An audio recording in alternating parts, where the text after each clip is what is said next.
Hi, and welcome back. When speaking a foreign language, or even our native language, we sometimes make mistakes. While coding, the situation is no different. What's great about programming is that you get notified about your mistake. Python, like any other programming language, will display an error message when you request it to do something it does not understand. Consider the following Jupyter Notebook document. Disregard the syntax we'll use and focus on the operations conceptually.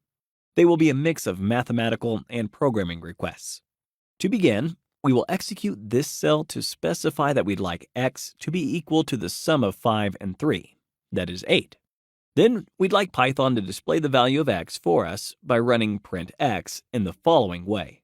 In the output field, we see what we expected, the value of 8. This means that we have worked correctly and have abided by Python's syntax. But what happens when we do the opposite and disregard the Python rules? As we request the value of y to be displayed, we obtain an error message. How come? The reasons can be many, but what is sure is that we have asked Jupyter to do something it cannot understand. To solve this problem, Jupyter itself assists us by explaining to the best of its abilities what prevents it from executing the operation from the relevant code cell. Please remember, and this is extremely important, the idea is to use this hint to improve our code so that we obtain the desired output. In this example, we are having a name error. Jupyter is even being specific by telling us it doesn't understand what we mean by y. Here is the moment where you, as a programmer, have to realize what type of an error that is. Considering that the interpreter is reading your code letter by letter and line by line, this means that there was nothing wrong with what we've written until y. So, the error seems to be related to that letter, and the last line of the error message confirms it. Please remember that in the majority of times, the last line of the error message indicates where the problem is coming from. Then, as programmers, we realize we can solve this particular problem in two ways. One would be to provide a value for y. The other is to assume that we have just not referred to the correct variable. Therefore, we can substitute y with x and execute the cell again to obtain a satisfactory output. Great! It doesn't sound hard at all, right? Well, yes, but that's just the beginning. It is important to realize there's no guarantee that you are having a single cause for a problem. For example, if you type print y like this, Jupyter will just indicate that it doesn't understand what the first four letters are there for. It will be the job of the coder to remember that the command they need is print, not prit. At the end of the day, you may have just made a typo. However, when you correct this and re-execute the code, you'll receive an error message again. At least, this one looks familiar. You know how to solve it within the boundaries of our example. So, substituting y with x can finally lead to the right outcome. All right. Aside from the technical perspective, there are several takeaways from this lecture. We can't rely on Jupyter to be always telling us the exact reason why it was not able to execute or request at a specific moment.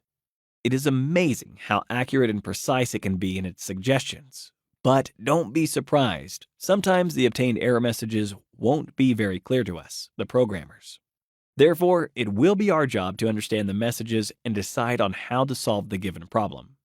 Then, don't forget that coding is all about using a programming language to solve certain analytical tasks. So, every programmer has encountered countless error messages on their way. What is important is to know how to handle them. Try to understand and resolve them, and don't pretend you're able to write the perfect code from the first try. That is impossible. On that note, please follow this guideline. Don't quit on your task, and be ready to respond to as many errors as you need. Of course, this doesn't mean there's no place to get support from. For instance, you can Google the error. Just paste the last row of an error message online and see if there's a thread or a post that can help you solve the problem yourself. This approach will not be preferred or needed throughout the course, I believe, but will serve you a great deal after completing it, or also as a professional when you will already be an independent programmer. In other words, Googling the error is what you would do on the job, so it is good to get used to it. Regardless of whether this strategy works, you can search for the relevant error in the Q&A forum. Alternatively, if you can't find an answer there or you stumble upon a recurring problem, please do feel free to post a question yourself. We will be happy to reply as soon as we can.